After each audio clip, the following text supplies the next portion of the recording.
Voice of ভূত YouTube চ্যানেলের পক্ষ থেকে আপনাদের সকলকে ঈদের শুভেচ্ছা, ঈদ মুবারক। সাথে আছে আমি আরজে আমিন।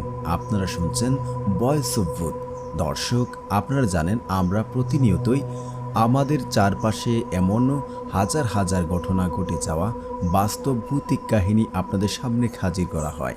আজকে আমাদের স্টুডিওতে একজন অতিথি রয়েছে, আমরা তার কাছ থেকে শুনবো তার জীবনে ঘটে যাওয়া এমন কাহিনী। তিনি আমাদের কাছে এসেছেন ঢাকা থেকে, তো আমরা তার কাছে এখন সরাসরি যাব, তার নাম শুনবো এবং তার ঘটনাটি শোনার চেষ্টা করব। জি ভাই, আপনার নামটি এবং আপনার ঠিকানা বলে আপনি ঘটনা শুরু করতে পারেন।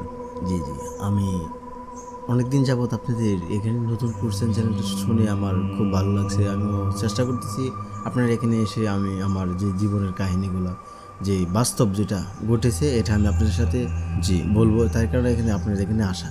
যে আমার নাম মোহাম্মদ আমির। আমি ঢাকা থেকে ছোটোখাটো একটা জব করি আর মাঝে মাঝে ট্যাক্সি চালাই। জি, ভালো। তারপর হঠাৎ করে একদিন আমি যখন কবরস্থানের পাশ দিয়ে যাচ্ছিলাম, তখন প্রথম দিন আমার কোনো কিছু হয় না। রাত্রের প্রায় 12:30 বা 11টা নাগাদ, 1টা নাগাদ এরকম সময় হবো, মানে আমার বইটা আমি সাথে নিই না আর কি। তারপর আমি যাইতেছি এই দিক দা, হঠাৎ করে আমার পিছন দিক দিয়ে কি জানি একটা ধম করে একটা আওয়াজ করলো। পরে আমি পিছন দিকে তাকাইলাম না তাকায় আমি সামনের দিকে টিপ টিপ করে আমি সামনে আগাইতে থাকতেছি আর কি। পরে হঠাৎ করে ভাবলাম আমার গায়ের রুম দাঁড়িয়ে গেছে আর কি, পশম পুরাটাই আমার দাঁড়িয়ে গেছে। তখন তো আমার ভয়ে ভিতরে একটা আতঙ্ক সৃষ্টি হয়ে গেছে। তখন তো আর আমার মাথার মস্তিষ্ক কোনো কাজ করতেছে না, আমি কি সামনে এগোবো না পিছনে দাঁড়াবো না কি করব, মানে আমার ভিতরে একটা এলোমেলো কাজ করতেছে। তখন হঠাৎ করে আবার সামনে দিয়ে একদিন ধোয়ার মতো ধাম করে একটা দৌড় মারছে। তখন তো আমার সামনের যে হেডলাইটগুলো একটা কাঁপুনি দিয়ে শুরু হয়ে গেছে। আমি তো দিতেছি সিএনজি স্টার্ট দিতেছি, তারপর আমার গাড়ি স্টার্ট হইতেছে না। কারণ কি, আর তো আশেপাশে কোনো বাড়িও নয় আমি যে কাউকে ডাক দিব বা এরকম সিচুয়েশনে নাই। আমার ভিতরে আমি ঘাম, আমার মনে করেন সারা শরীর আমার গ্রামে ভিজিয়ে চলে গেছে। এরকম আতঙ্কের মাঝে আমি সৃষ্টি করে দিয়েছি। তারপরে হঠাৎ আবার দেখি এক কুকুর সুন্দর করে সামনে থেকে গেউ গেউ গেউ গেউ করতেছে। আমি তো হয়তো ভাবলাম যে কুকুর বোধ হইতে কোনো কিছু দেখছে, এখানে দৌড় মারছে। এটা তো দেখে আমারও সামনে আর আগাইতে মন চাইছে। আমার সেঞ্জি তো স্টার্ট হইতেছে না। প্রায় আধা ঘন্টার মতো আমি সেঞ্জি নিয়ে দাঁড়ায় রয়েছি। মানে চতুর সাইড এরকম অন্ধকার হয়েছে, মানে একবারে নির্জম, মানে কোনো কিছুই নাই। পরে আমি তো আর জানি না এখানে যে শ্মশান, শ্মশানের পাশ দিয়ে যখন চেঞ্জিটা একটু স্টার্ট হয়েছে, পরে যখন একটু ঠান দিয়েছি শ্মশানের কাছে গিয়া আমার আমজামনে চেঞ্জি স্টার্ট বন্ধ হয়ে গেছে। তখন তো আরও খোঁটা লেগে গেছে। আমি আপনাকে 1 মিনিটের জন্য একটু ব্রেক নিচ্ছি। যে যারা আপনারা আমাদেরকে শুনতে পাচ্ছেন, আপনাদের জীবনে এমন ঘটনা যদি আপনারা লিখে পাঠাতে চান বা আমাদের কাছে যোগাযোগ করে আপনারা বলতে চান, তাহলে আমাদের সাথে যোগাযোগ করতে পারেন। আর পাঠানোর জন্য আমাদের কমেন্ট বক্সে এবং আমাদের ফেসবুক পেজে এবং আমাদেরকে ইমেল করতে পারেন। তো তার বাকি ঘটনাটি এখন আমরা শুনবো। জি ভাই, আপনি বলতে থাকুন। তারপর আমি যখন শ্মশানের কাছে গেলাম, তখন আমার চেঞ্জিটা যখন স্টার্টটা বন্ধ হয়ে গেল, তখন তো আরও বেশি আতঙ্ক সৃষ্টি হয়ে গেছে। হঠাৎ করে দেখি এক কালো ছায়া আমার দিকে এগিয়ে আসছে, বিশাল বড় হাত। আমি তো তার হাতের নখ দেখি তো আমি অবাক। আমি তো চিৎকারও দিতাম পারতেছি না, কাউরে ডাকও দিতাম পারতেছি না।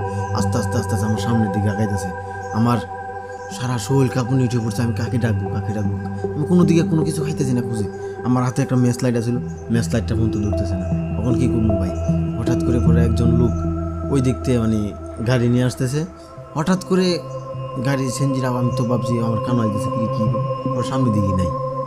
পরে সেঞ্জিওলার ডাক দিলাম, ভাই একটু দাঁড়ান ভাই, একটু সমস্যা। সেঞ্জিওলা বলতেছে, ভাই এখন তো ভাই দাঁড়ানো যাবে না ভাই, এখানে যেই ঘটনা হয়েছে আমার সাথে, আমি বাইক কখনো দাঁড়াবো না ভাই, আমি এখানে আসলে ফুল স্পিডে যাই।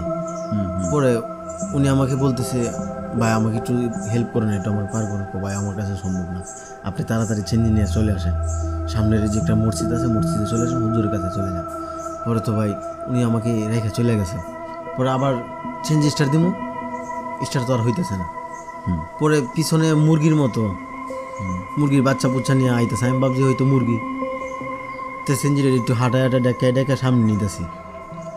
মুরগির বাচ্চা আবার সামনে গেছে গিয়া বিশাল, মানে আপনার যে সেনজি সেটা স্টার্ট নিচ্ছে না, সেঞ্জি স্টার্ট নিতেছে না। তারপরে আমি কি করলাম, এখানে তো দাঁড়ানো থাকা ঠিক না, এমনিতেই ভয় করতেছে আমার। পরে পিছন থেকে দেখি মুরগির বাচ্চা চিউ চিউ করে আইতেছে। পরে আমি ভাবলাম হয়তো অত রাত্রিবেলা মুরগির বাচ্চা করতে খাইব। পরে এই দেখতে দেখলাম, পরে আমি চেঞ্জের সামনে নিতেছি, পরে দেখি মুরগির বাচ্চা হঠাৎ করে সামনে বিশাল বড় হয়ে গেছে। দেখে তো আমি ছিটকান্দা আমি দূরে গিয়ে পড়ে গেছি। মানে সেনজি রেখে আপনি দূরে কোথাও পড়ে পড়ে গেছেন? গেছি আমি, যে সাইডে একটা হাল আছিল, হালের মাঝখানে পড়ে গেছি। পরে তো ওই যে কাদা মাখা শরীর নিয়ে তো আর আমি এই একরকম আমি উঠতে পারতেছি না। পরে যখন আমি সামনে গেলাম, তখন তো ভাই আমার জাফরে দইরা এরকমভাবে চাপুন দিয়ে ধরছে, আমি তো আর মানে লড়ার মতো কোনো ভাব পাইতেছি না। মানে যে একটা কালো অবয়ব আপনার সামনে আসছিল সেটা আপনাকে জড়িয়ে ধরেছে। জাফরে দইরা পরে জাতাতা রাখছে নিচে, আমি তো মানে উপরে উঠতে মানে যাইতাম পারতেছি না, এরকম ভাবে দৌড়ছে ভাই আমারে।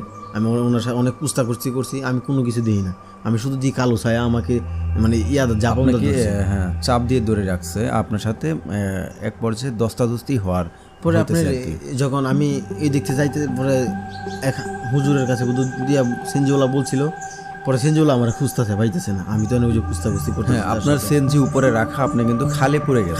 আমি খালে পড়ে গেছি। খালে পড়ার পরে যখন আমার জাবদা ধরছে, তখন আমি তার সাথে কুস্তা করছে ছোটানোর জন্য। আমার গলার এরকম ভাবে চাপদা ধরছে না, মানে লাভ করতাম পারছি না কোনো কিছু। তখন হুজুরে আমার বেধুম খুঁজতেছে আমার লাইট নিয়ে, তখন আমার পাইতেছে না। আমার তো তখন ওই যে করে যাতায়াতি করে আমার তো একবারে নরম করে লাগছে, তখন তো আর আমার গায়ে শক্তি নেই। তখন হুজুরে দেখে মানে অর্ধেক কোমরটা আমার পেকের তলে ডাবানো আর মাথাটা একটু তলে দেওয়া। পেক বলতে মানে অর্ধেক জায়গা হচ্ছে কাদাতে আপনাকে ঢুকিয়ে রাখছে, আর মাথাটা একটু হালকা একটু উপরে বাসায় রাখছে।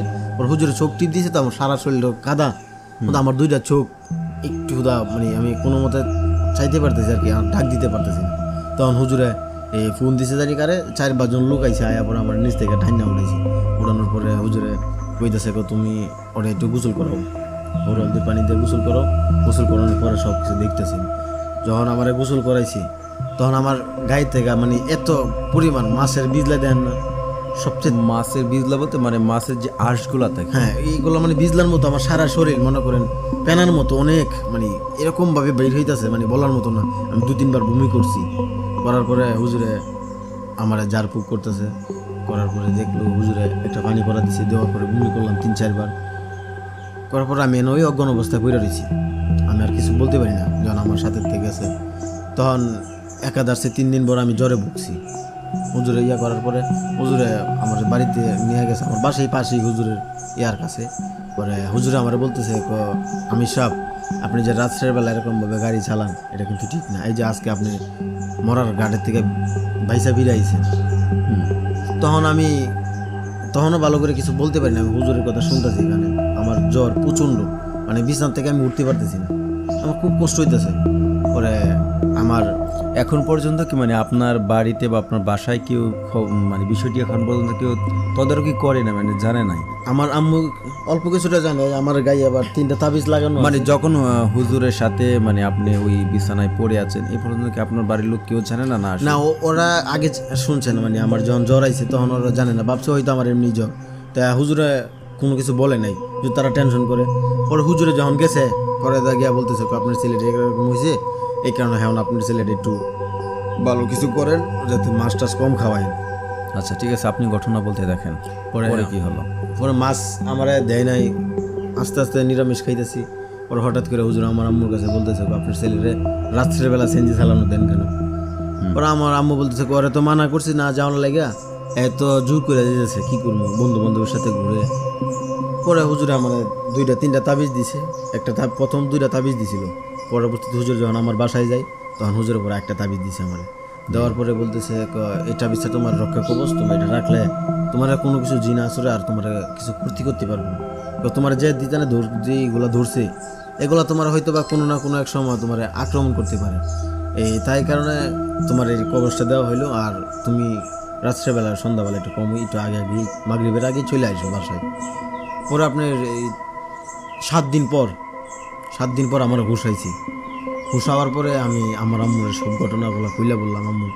আমি যখন এই রাস্তার পাশ দিয়ে যখন আমি যাত্রী নামায় দিয়ে আসতে পারছিলাম, যখন এই তোমার যে সীতাশাল দেয় সীতাশালের এদিকে এই নতুন লাশ পুরানো হয়েছিল, লাশটা বুঝি বজ্জাত ছিল। তখন আমি একজন লোকের কাছে শুনছি, তো এই দিন আমি আসা আর কি। এই দিন আমি আইসি পড়লাম, আমি তো আর কিছু বলতে পারি না। আমি প্রথম দেখছি কালো দু আমার পিছ দিয়ে দৌড় দিয়েছে। দেওয়ার পর আমি পিছন দিকে তাকাইছি, তাকানোর পর আবার সামনে একটু যাইতেছি, হেডলাইট পরে আমার বন্ধ হয়ে গেছে। পরে সামনে থেকে একটা দৌড় দিছে সাদা কাপ কিনানি, পরে আয় আমার 2 হাত, বিশাল বড় হাত, আমি তার মুখ তো আমি দেই নাই, বিশাল বড় হাত আয় আমারে গলার চাপদা ঝাঁপুনিয়ে দিয়ে দৌড়ছি। তখন আমার প্যাকের মাঝে নিয়ে লুটু পুটু করছে আমি। তখন হুজুরে আমি উঠছি, হুজুরে আমার বাসায় আনছি। তারপর আমি আল্লাহর মধ্যে একটু সুস্থ আছি। ধন্যবাদ আমির ভাই, আপনি সুন্দর একটি আপনার বাস্তব জীবনের ঘটনা বলেছেন। ধন্যবাদ আমাদের স্টুডিওতে আপনাকে হাজির হওয়ার জন্য। যারা শুনেছেন আপনারা আমাদের কাছে আসতে পারেন বা আমাদেরকে লিখতে পারেন। ধন্যবাদ এতক্ষণ ধরে আমাদের গল্পটি শোনার জন্য।